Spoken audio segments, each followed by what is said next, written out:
السلام علیکم ورحمۃ اللہ وبرکاتہ. سورہ بقرہ آیت نمبر 104 آنورڈز. اعوذ باللہ من الشیطان الرجیم. بسم اللہ الرحمن الرحیم.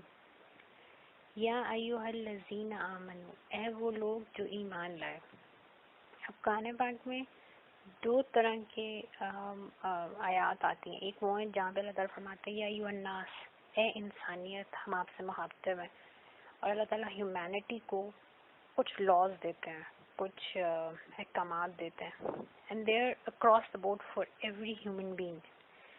پھر کچھ آیات خالص ایمان والوں کے لیے، اور ان کی اسپیشل بات یہ ہے کہ یہ آیات انسانوں میں ایمان والوں کو ممتاز کرتے ہیں. تو ایک طرح سے یہ اللہ تعالیٰ کے احکامات ہیں کہ انسانیت کے لیے تو ایک اللہ تعالیٰ نے ایک جنرل سا اسٹینڈرڈ دے دیا کہ آپس میں جھوٹ مت بولو، ایک دوسرے کو قتل نہیں کرو، انسان ایک اچھا انسان بن کے رہو. لیکن جب پھر یا ایھا الذین آمنو آتا ہے تو یہ وہ احکامات ہیں جو ایمان کا لیول برقرار رکھنے کے لیے نہایت ضروری ہیں. اور یہ ایک جنرل بات نہیں ہو رہی، specific to the people who are concerned about their ایمان. تو اب یہ آیت از ویری امپورٹنٹ. اللہ تعالیٰ یہاں پہ ایک تو یہاں پہ ادب رسول صلی اللہ علیہ وسلم سکھا رہے ہیں. دوسرا اس آیت کے اندر انسان کی فلاح کے لیے اور انسان کی بخشش اور انسان کے اوپر اللہ کی نظر کرم ہو، اس کے لیے ایک بہت اہم اصول سمجھایا جا رہا ہے کہ اللہ تعالیٰ فرماتے ہیں یا ایھا الذین آمنو، اے وہ لوگ جو ایمان لائے. لا تقولوا، کبھی مت کہنا، رائنا، the word رائنا، وقولو، اس کی جگہ پہ تم کہنا، انظرنا، the word انظرنا، واسمعوا، اور غور سے سنتے رہا کرو اللہ کے احکام کو. اب یہ جو دو ورڈز ہیں ان میں کیا ڈفرینس ہے، اس کے اوپر ہم بات کرتے ہیں کہ یہ دو ورڈز آف گریٹنگس تھے عربوں کے ہاں. رائنا کا مطلب ہوتا ہے ہمارا لحاظ کریں، ہمارا خیال کریں. یعنی کہ جس وقت سننے والے کو کوئی بات سمجھ نہیں آتی تھی تو وہ بولنے والے کو اپنی طرف اٹینٹیو کرنے کے لیے کہتا تھا رائنا، کہ kindly give me a but more attention, میری طرف رعایت کریں، میرا ذرا زیادہ لحاظ کریں، مجھے اس بات کی سمجھ نہیں آ رہی. اور انظرنا کا مطلب ہے میری طرف نظر کرم فرمائیں.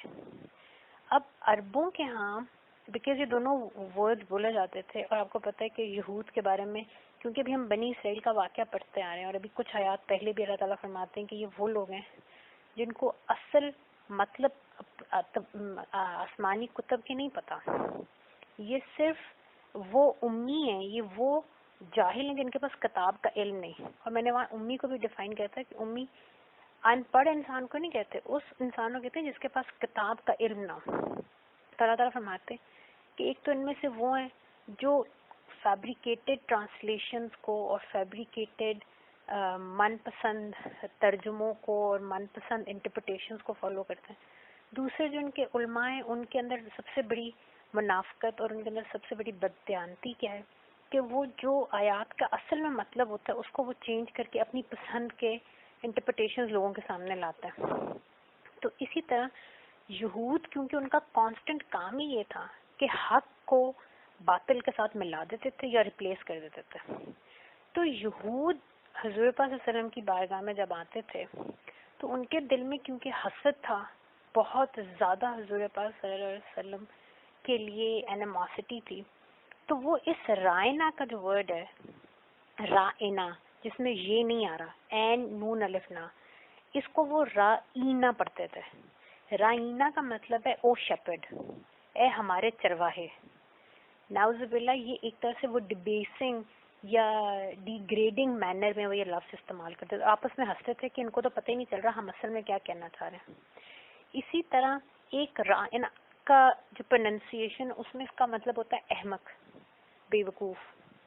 تو نعوذ باللہ یہود کا یہ طریقہ تھا جس میں وہ السلام علیکم کی جگہ السلام علیکم کہتے تھے. السلام علیکم کا مطلب ہے تم پر موت ہو، اور السلام علیکم کا مطلب ہے تم پر اللہ کی سلامتی ہو. صرف چھوٹے سے زبان کے ٹوسٹ سے ایک طرف آپ سلامتی بھیج رہے ہیں کسی پہ، ایک طرف آپ موت اور ہلاکت بھیج رہے ہیں کسی پہ. یہ یہودیوں کا طریقہ تھا. تو ایک تو اللہ تعالیٰ نے ان کے اس مذاق کو، جو وہ اپنی طرف سے تو بڑا مذاق کرتے تھے، ان کی یہ جو کفرانہ رویہ تھا، ایک تو اس کو کنڈیم کر رہے ہیں، اور اللہ تعالیٰ کہہ رہے ہیں کہ وہ راستے ہی ہم نے وہ لفظ ہی ہٹا دیا. حالانکہ اٹس اے ورڈ، رعایت کریں کے لیے رائنا کا ورڈ بولا جاتا تھا، لیکن اللہ تعالیٰ نے وہ الفاظ ہی ووکیبلری سے omit کرا دیے جن کے ذریعے کبھی بھی کسی نے رسول اللہ صلی اللہ علیہ وسلم کی شان میں گستاخی کی یا ان کے مقام کو نہیں پہچانا. سبحان اللہ. اللہ تعالیٰ نے فرمایا کہ ایمان والے کی زبان سے یہ لفظ کبھی نہیں نکلے گا، چاہے اس کا کوئی بھی مطلب لے لیں، اچھے سے اچھا. اللہ کو یہ لفظ ہی نہیں پسند. وَقُولُوا، تمہیں حکم دیا جا رہا ہے، تم نے کہنا کیا ہے؟ انظرنا، ہماری طرف نظر کرم فرمائیں.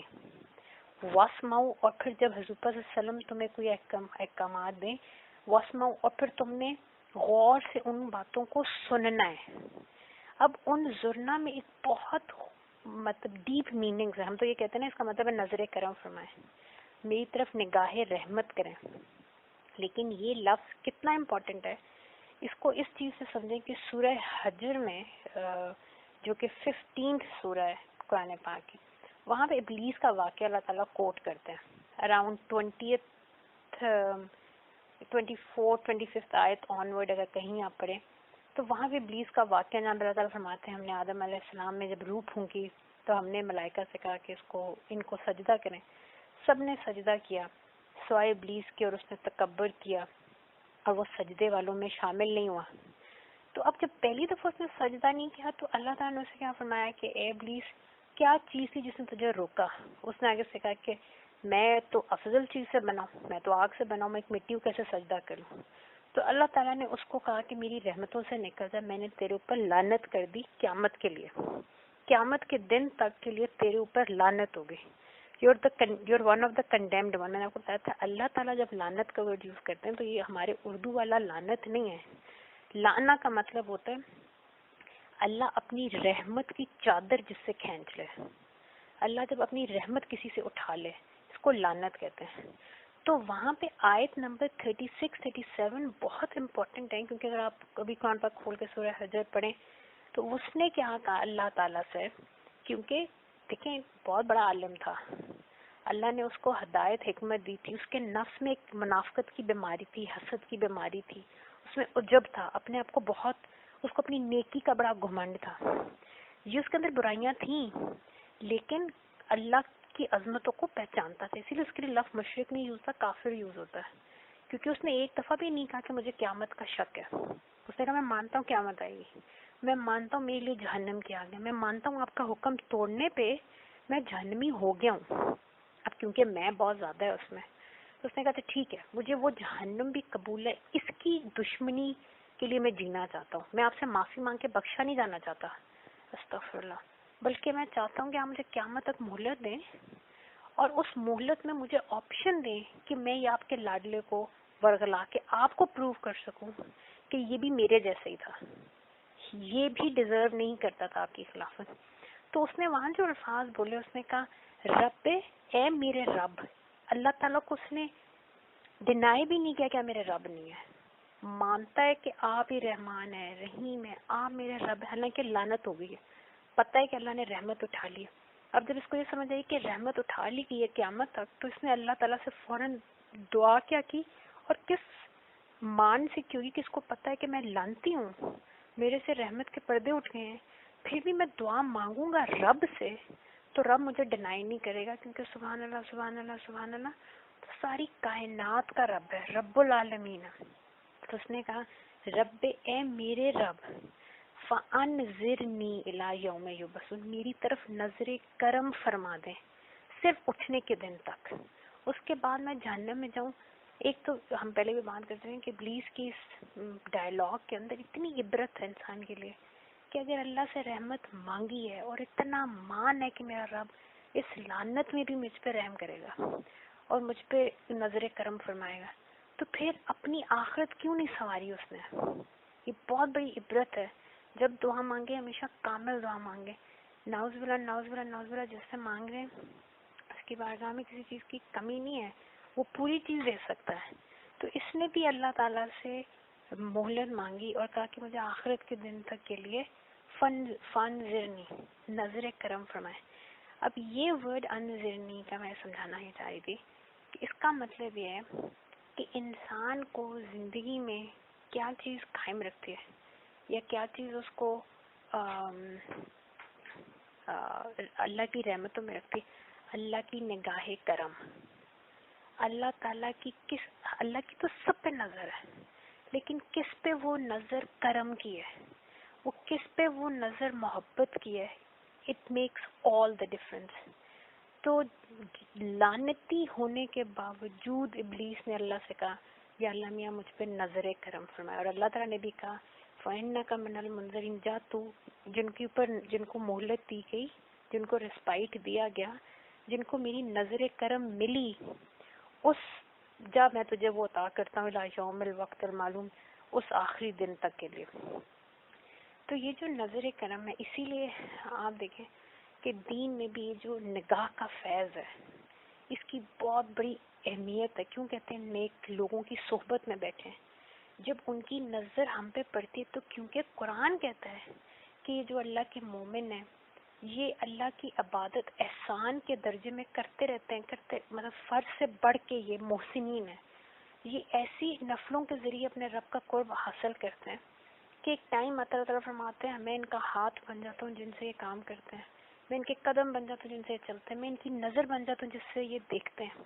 اور آپ صلی اللہ علیہ وسلم نے فرمایا کہ مومن کی نظر سے ڈرو وہ اللہ کے نور سے دیکھتا ہے. تو ان کی نظر میں اللہ کا نور اللہ تعالیٰ نے عطا فرمایا ہے، ان کے قلوب اللہ کے نور سے جگمگاتے ہیں. تو جب یہ اہل اللہ ہم پہ نظر کرتے ہیں تو ان کی نظر میں اتنی اللہ کے حکم سے رحمت اور برکت اور پاور ہوتی ہے کہ یہ لوگوں کے دل بدل جاتے ہیں. تو اللہ تعالیٰ امت کو یہ سمجھا رہے ہیں کہ اے امتی، ایک تو میں راستہ بند کر رہا ہوں یہودیوں کے اس ناپاک قسم کی حرکتوں کا، اس لیے یہ ورڈ رائنا میں نے ختم کر دیا. دوسری، تم پہ صرف میں تمہیں ایک بہتر ورڈ نہیں دے رہا، میں تمہیں ایک دعا دے رہا ہوں کہ جب میرے حبیب پاک صلی اللہ علیہ وسلم کے پاس آؤ، میں خالق ہوں، رب العالمین ہوں، الرحمن الرحیم ہوں، اور میں نے رحمت للعالمین، ہر جہان میں جو میری رحمت فلو کر رہی ہے وہ اسی قلب اطہر سے فلو کر رہی ہے. اسی لیے جب آپ آیت نور پڑھتے ہیں تو اللہ تعالیٰ فرماتے ہیں میرا نور تو ایسا ہے کہ اس کو کوئی سمجھ نہیں سکتا. ہاں ایک مثال سمجھ لو. یہ مثال کیا ہوتی ہے؟ دیکھیں آپ کہتے ہیں سورج کی مثال کیا ہے؟ ایک لائٹ بلب. اب بلب کا اور سورج کا کوئی تعلق نہیں ہے، ان کی جنس آپس میں ایک نہیں ہے، ان کا آپس میں کوئی تعلق نہیں ہے. تو مثال وہ ہوتی ہے جس کا مطلب جو بہت چھوٹی چیز ہوئے. اللہ کی ذات بہت بڑی ہے. اللہ تعالیٰ فرماتے ہیں کہ اچھا میں تمہیں اپنے میرے نور کو تو تم نہیں سمجھ سکتے، ہاں اس کا ایک مثال اس دنیا میں نے اس نور کی میں نے ایک مثال اس دنیا میں دی ہے. اور وہ مثال پھر وہ پوری آیت نور حضور پاک صلی اللہ علیہ وسلم کے قلب اطہر کو ایکسپلین کر رہا ہے کہ آپ صلی اللہ علیہ وسلم کا وہ جو قلب، اب میں نے پہلے بھی بہت دفعہ بتایا کہ قلب is not this organic biological heart that we have. This is not قلب ان عربک اور ان قرآن. اس بایولوجیکل ہارٹ کے اندر ایک میٹا فزیکل ریالٹی جس کو قلب حقیقی کہتے ہیں، جس کو قرآن بار بار قلب کہتا ہے، جس کے اندر روح ہے، اور اس روح کو اللہ نے وہ خلافت دی جس کو ہم اصطلاح میں سر کہتے ہیں. سر کا مطلب جس سے سرار کا ورڈ نکلا، دا سیکرٹس، معرفت کے سیکرٹس اس روح کو دیے. تو یہ جو قلب ہے وچ از جو اللہ تعالیٰ کا گھر ہے، تو اس قلب میں اللہ تعالیٰ نے معرفت عطا کی. تو یہ انظرنا کا ورڈ جو ہے یہ بتاتا ہے کہ قلب اطہر جو رسول پاک صلی اللہ علیہ وسلم کا رحمت اس پہ نازل ہوتی ہے، اللہ کا نور اس قلب پہ نازل ہوتا ہے، اللہ کی رحمتیں، اللہ کی محبتیں حضور پاک صلی اللہ علیہ وسلم پہ نازل ہوتی ہیں. اور آپ نے فرمایا اللہ تعالیٰ مجھے عطا کرتے ہیں، میں قاسم ہوں، میں تقسیم کرتا ہوں. ہر جہان میں حضور پاک صلی اللہ علیہ وسلم کے صدقے چیزیں تقسیم ہوئی ہیں.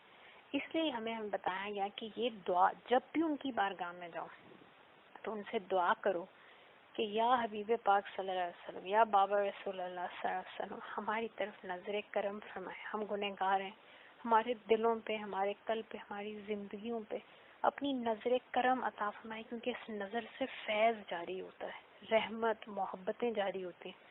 اور پھر واسمعوا، غور سے ان کی باتیں سنو، کیونکہ فلاح ان کی باتوں میں ہے. وَلِلْكَافِرِينَ، اور بے شک کافروں کے لیے عذاب علیم، بہت دردناک عذاب ہے. اب اس کافر کا اس آیت سے کیا لنک؟ اس کا مطلب اس آیت میں کافروں کی کوئی خصوصیت بیان کی گئی ہے، اور وہ خصوصیت کیا ہے؟ جو بھی حضور صلی اللہ علیہ وسلم کی بارگاہ میں بے ادبی کرتا تھا، رائنا کہتا تھا، اللہ اس کو کافر کہہ رہا ہے. یہ کتنی بڑی آئی اوپننگ آیت ہے، ہر ورڈ کے اندر ایک جان ہے. یہ جو آخر میں اللہ تعالیٰ نے فرمایا کہ اے ایمان والو مت رائنا کا ورڈ یوز کرو، بلکہ انظرنا کو اور حضور صلی اللہ علیہ وسلم کی بات غور سے سنو، کیونکہ ان کافروں کے لیے. ابھی کافر کون ہے؟ جو بے ادب ہے. ادب سب سے بڑا کرینہ ہے محبت کرینوں میں. ادب بہت بڑی چیز ہے. فرعون نے جب جادوگر 70,000 جمع کیے حضرت موسیٰ کے سامنے آئے علیہ السلام، تو ان جادوگروں نے حضرت موسیٰ علیہ السلام کو پروفیشنل ادب شو کیا، اور کیا کہا کہ آپ پہلے اپنا جو آپ کو علم دیا گیا آپ پہلے اس کا مظاہرہ کریں گے کہ ہم. یہ جو ادب انہوں نے شو کیا ٹورڈ حضرت موسیٰ علیہ السلام، اور یہ بہت بڑا ادب تھا، کیونکہ ان کو پتا تھا حضرت موسیٰ علیہ السلام فرعون کے محل میں پرورش پائی. حضرت بی بی آسیہ نے آپ کی پرورش کی، اتنی محبتوں سے پالا. سب کو پتا تھا حضرت موسیٰ علیہ السلام کون ہے اور ان کتنے وہ بڑے صادق و امین ہیں. تو انہوں نے وہ پروفیشنل ادب کیا شو کیا.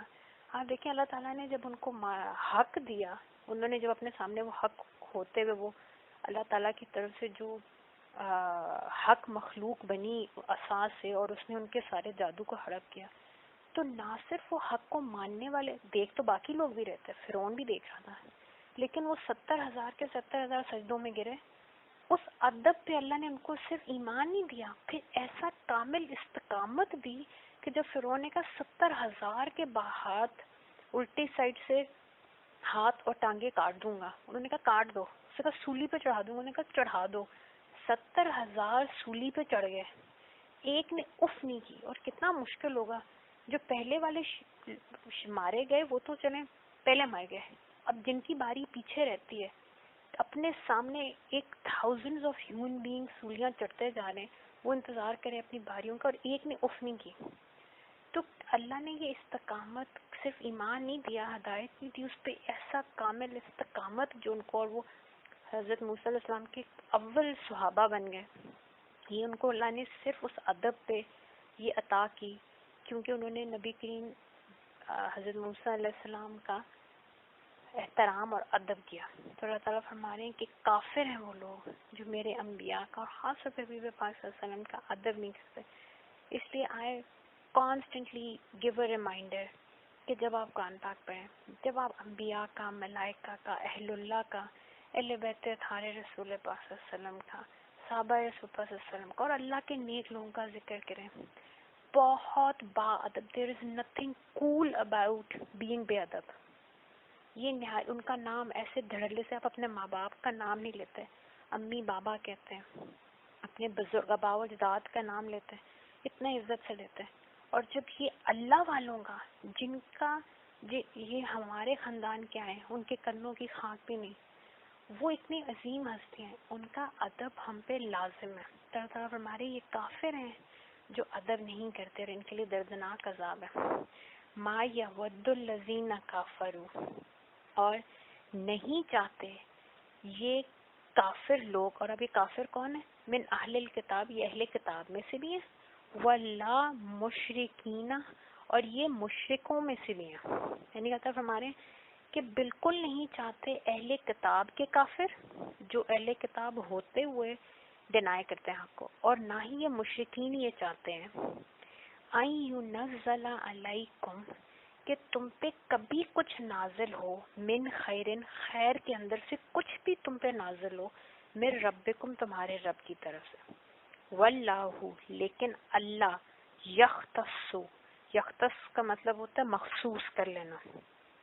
تو اللہ تعالیٰ فرما رہے ہیں کہ اللہ ہی ہے جو مخصوص کر لیتا ہے بے رحمتی ہی اپنی رحمت کو استعمال کرتے ہوئے یا ود ہز رحمت من یشاء جس کو اللہ چاہتا ہے. اللہ تعالیٰ ڈز ناٹ کیئر یہ کافر اور مشرک کیا چاہتے ہیں.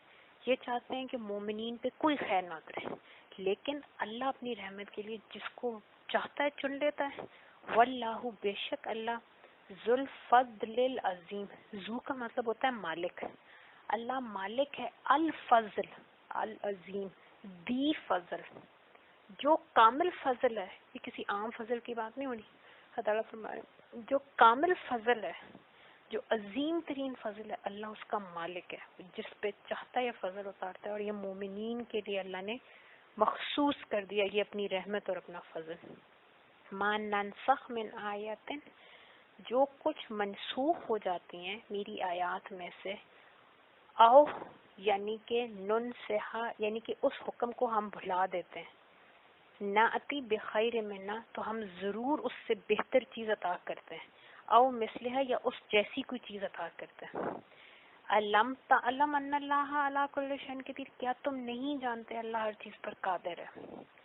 اب یہاں پہ دو تین چیزیں very important for us to clarify for our self. Number 1، قرآن پاک کی آیات منسوخ ہونے کا کیا مطلب ہے. اسی قرآن پاک ابھی ماشاءاللہ ہم نے سورہ بقرہ we're almost like in the middle of the first para. تو ابھی ہمیں قرآن پاک پڑھتے جائیں گے، ہم دیکھیں گے کہ جب ایک ایگزامپل لے لیتے ہیں کہ اللہ تعالیٰ فرماتے ہیں کہ تم الکوہول کی مذمت فرمائیے، تو اللہ تعالیٰ فرماتے ہیں شراب پی کے نماز کے قریب نہیں جاؤ. یہ اب پہلا انیشل حکم ہے. تو جب یہ احکامات آئے کہ تم شراب پی کے نماز کے پاس نہیں جاؤ، تو جو کامل مومن تھا، آپ کو پتہ ہے یہ احکامات آئے تو مدینہ کی گلیوں میں شراب کی اگر کسی نے کوئی تجارت بھی کرا تھا تو انہوں نے وہ چیزیں توڑ دیں، برتن توڑ دیے، بہا دی گلیوں کے اندر وہ شراب کی حرمت آ گئی.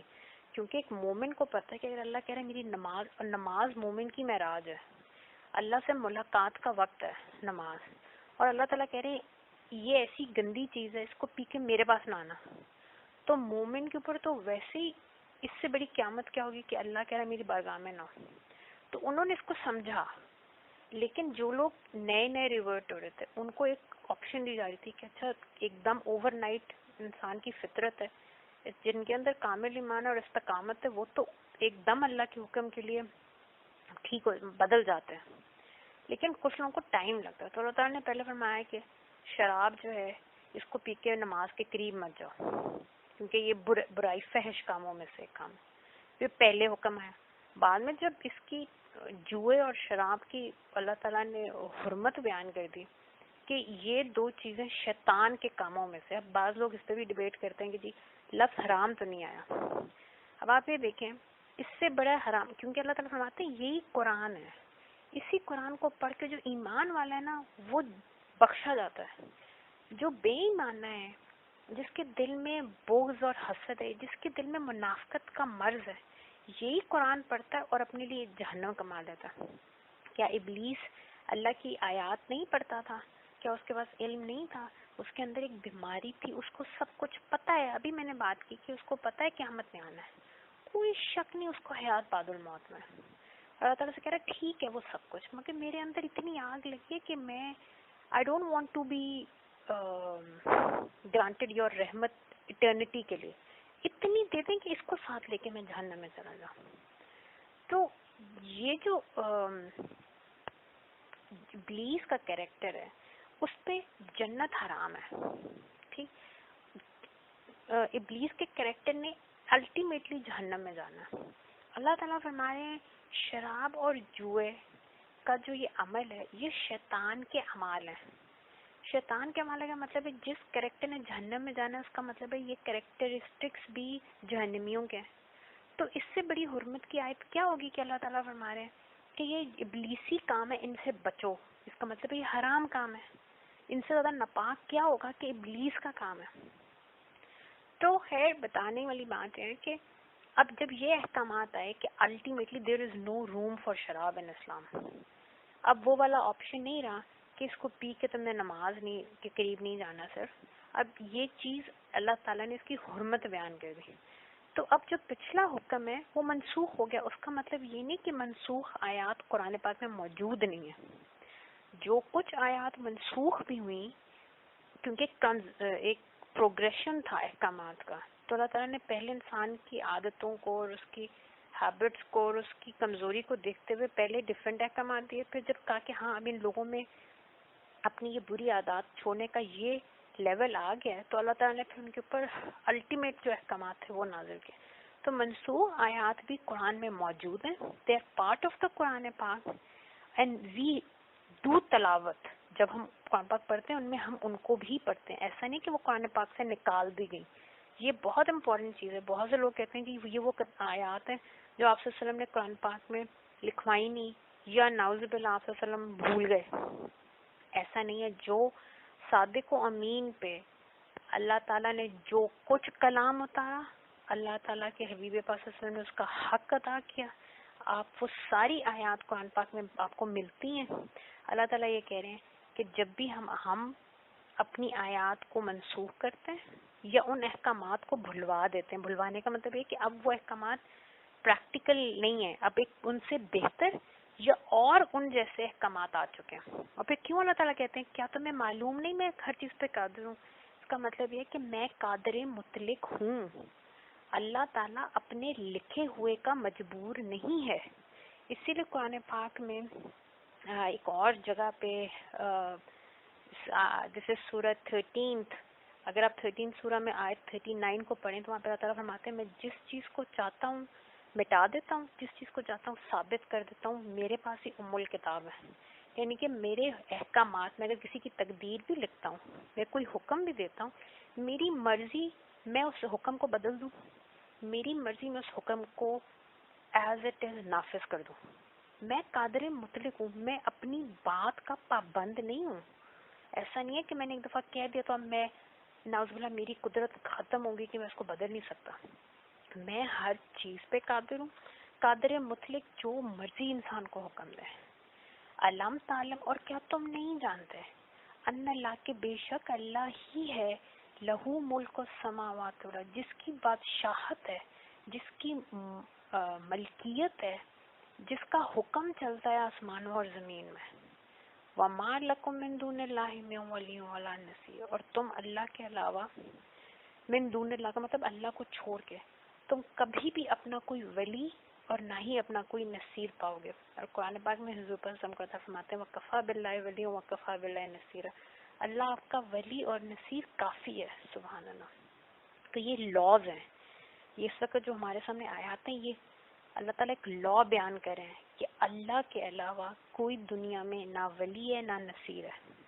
اللہ ہی بادشاہ آسمان اور زمین کا. وہ جدھر چاہے احکامات دے تو بنجر زمین جنتیں بن جائے, اور اگر وہ حکم دے تو ایک لمحہ نہیں گزرا اور کسی کی جنت جو ہے وہ جہنم بن جائے. ام تریدون, کیا تم یہ سمجھتے ہو یا کیا تم یہ چاہتے ہو ان تسألوا رسولکم, کہ تم رسول پاک صلی اللہ علیہ وسلم سے کوسچن کرو, کما جیسے کہ, تا کا مطلب ہوتا ہے کمثل, سملر ٹو, ما جو کچھ, کہ سملر ٹو واٹ سئیلا موسیٰ من قبل, جو حضرت موسیٰ سے سوال کیے گئے علیہ السلام, ویسے تم بھی اپنے رسول پاک صلی اللہ علیہ وسلم سے کوسچن کرو. یہ مسلمانوں کو اللہ تعالیٰ ایک طرح سے تنبیہ کر رہے ہیں, وارننگ دے رہے ہیں کہ جیسے حضرت موسیٰ السلام اللہ تعالیٰ کے رحمتوں کے احکامات لاتے تھے. جیسے ہم نے بھی وہ گائے والا واقعہ پڑھا کہ اللہ تعالیٰ نے حکم دیا کہ گائے قربان کرو. انہوں نے حضرت موسیٰ سے, کیونکہ ان کے دل میں نفاق تھا, یہ ایکسیپٹ نہیں کر رہے تھے اس حکم کو, انہوں نے اتنے کوسچن کیے کہ پھر اللہ تعالیٰ نے بھی ہر کوسچن کا ایسا مبین قسم کا آنسر دیا, ایسا واضح کہ اللہ تعالیٰ فرماتے ہیں ان میں کہ انہوں نے قربان تو کی تھی جو سب سے بہترین گائے تھی جو ان کی چاہیے تھی, کرنی پڑی انہیں. اصل میں یہ اللہ کے آگے عاجز ہو گیا تھا, ورنہ ان کا دل اس وقت بھی اللہ جانتا ہے کہ ان کے دلوں میں عاجزی تھی نہیں, ان کو مجبوراً کرنا پڑا. تو اللہ تعالیٰ مسلمانوں کو اور صحابہ کو یہ وارننگ دے رہے ہیں کہ کیا تم بھی غیر ضروری سوالات پوچھو گے, اور جب سوال پوچھو گے تو ان کے جب کلیئر آنسرز آئیں گے تو مشکل ہوگی. اور قرآن پاک کے اندر ہی اللہ تعالیٰ فرماتے ہیں کہ ابھی وہی نازل ہونے کا زمانہ ہے. Be very careful for what you ask for. Because اگر آپ کوئی الٹا سیدھا سوال کریں گے اور کوئی سختی نازل ہو گئی, کوئی ایکسٹرا حکم نازل ہو گیا, کوئی چیز جو کہ ابھی پہلے تو نفلی ہے اس کو فرض کر دیا گیا, پھر نانا تم سے ہوا, تو یہ بہت بڑی سزا ہے اس پہ. تو اس لیے اللہ تعالیٰ وارن کریں کہ حضور پاک صلی اللہ علیہ وسلم کو سمعنا واطعنا, سنو اور قبول کر لو, کوشچن مت کرو جیسے موسیٰ علیہ السلام کی قوم نے کیا تھا. وَمَن يَتَبَدَّلِ الْكُفْرَ, اور جس کسی نے تبدیل کر دیا کفر کے ساتھ بالایمان, ایمان کو بیچتے ہوئے یا ایمان کو یوز کرتے ہوئے, یعنی کہ ایمان بیچ کے کسی نے کفر خرید لیا. ایمان اس کا مطلب ہے کیا ہے؟ میں نے کہا کہ جو اینڈ آف دی آیت ہوتی ہے اس کو اپنے آیت کے سٹارٹ سے جوڑا کریں. اللہ تعالیٰ کہہ رہے ہیں ادھر اس کا ایمان جس نے بیچا, اس کا مطلب ایمان کیا ہے؟ سمعنا واطعنا. اور کفر کیا ہے؟ سوال کرنا, کیوں, کیسے, کب, اللہ کو ہم سے کیا ضرورت ہے, اللہ ہم سے کیوں پیسے مانگ رہا ہے, اللہ ہمیں کیوں حکم دے رہا ہے کہ غریبوں پہ خرچ کرو, کیا وہ خود غنی نہیں ہے؟ نعوذ باللہ. اس طرح کے جو کوشچنس. تو اللہ ہمارے کہ جس کسی نے ایمان کو بیچ کے کفر خریدا, فا پس قد بے شک انڈیڈ وہی دلہ, وہ گمراہ ہو گیا, وہ بھٹک گیا. دلہ کا مطلب ہوتا ہے جو ڈارکنس میں گم ہو جائے, جس کو اپنا ہوش نہ رہے. سوا السبیل, تو بے شک وہ گم ہو گیا, وہ بھٹک گیا سیدھے راستے سے, جو اللہ تعالیٰ نے ایک سمپل اسٹریٹ راستہ, رحمتوں کا, برکتوں کا, محبتوں کا راستہ اللہ نے بنایا ہے. شیطان پھر اس کو ایسے الٹے سیدھے سوالوں سے اس کو جو ہے اس سیدھے راستے سے موڑ کے لے جاتا ہے, اور پھر وہ ایسا گمراہ ہوتا ہے کہ اس کو سمجھ بھی نہیں آتی. اور پھر اگر اس حالت میں موت آ جائے تو پھر اس کفر پہ اینڈ میں obviously وہ اللہ کی رحمت سے دور ہو جائے گا. اعوذ باللہ, استغفر اللہ, استغفر اللہ, اعوذ باللہ من الشیطان الرجیم. صدق اللہ العظیم. یہ ہمیں قرآن پاک پڑھتے پڑھاتے سمجھ اللہ تو غلطی کو تائی, اور جس کو تائی ہوئی تو بخش دے, معاف کر دیں. تو قرآن پاک کا یہ پڑھنا تمام انبیاء کرام, تمام نبی کریم صلی اللہ علیہ وسلم, تمام اہل بیت ہر رسول صلی اللہ علیہ وسلم, تمام اصحاب رسول اللہ محمد میں جتنے ہم سے فوت ہو گئے, شہیدوں کے زندہ اور قیامت تک آئیں گے. کوئی ٹائم اس سے سمجھ تمام عباد الصالحین, مخلص, مقربین, طاہرین, محبوبین, اور بابا رسول اللہ کی مجھ غلام بیٹی کی طرف سے اپنی بارگاہ میں قرآن پاک کے پڑھنا قبول فرماتے ہوئے ہمیں سے ہر ایک کی طرف سے اس کا ہدیہ بارگاہ رسول اللہ صلی اللہ علیہ وسلم پہنچا دیں, اور قرآن ایک ان کی کرمائی کامل ہدایت شفا خیر و بکر نصرت اللہ اور صحبت سمیت دنیا ختم مطلب نبر شہاد اور باد فرمائے. جزاکم اللہ خیر.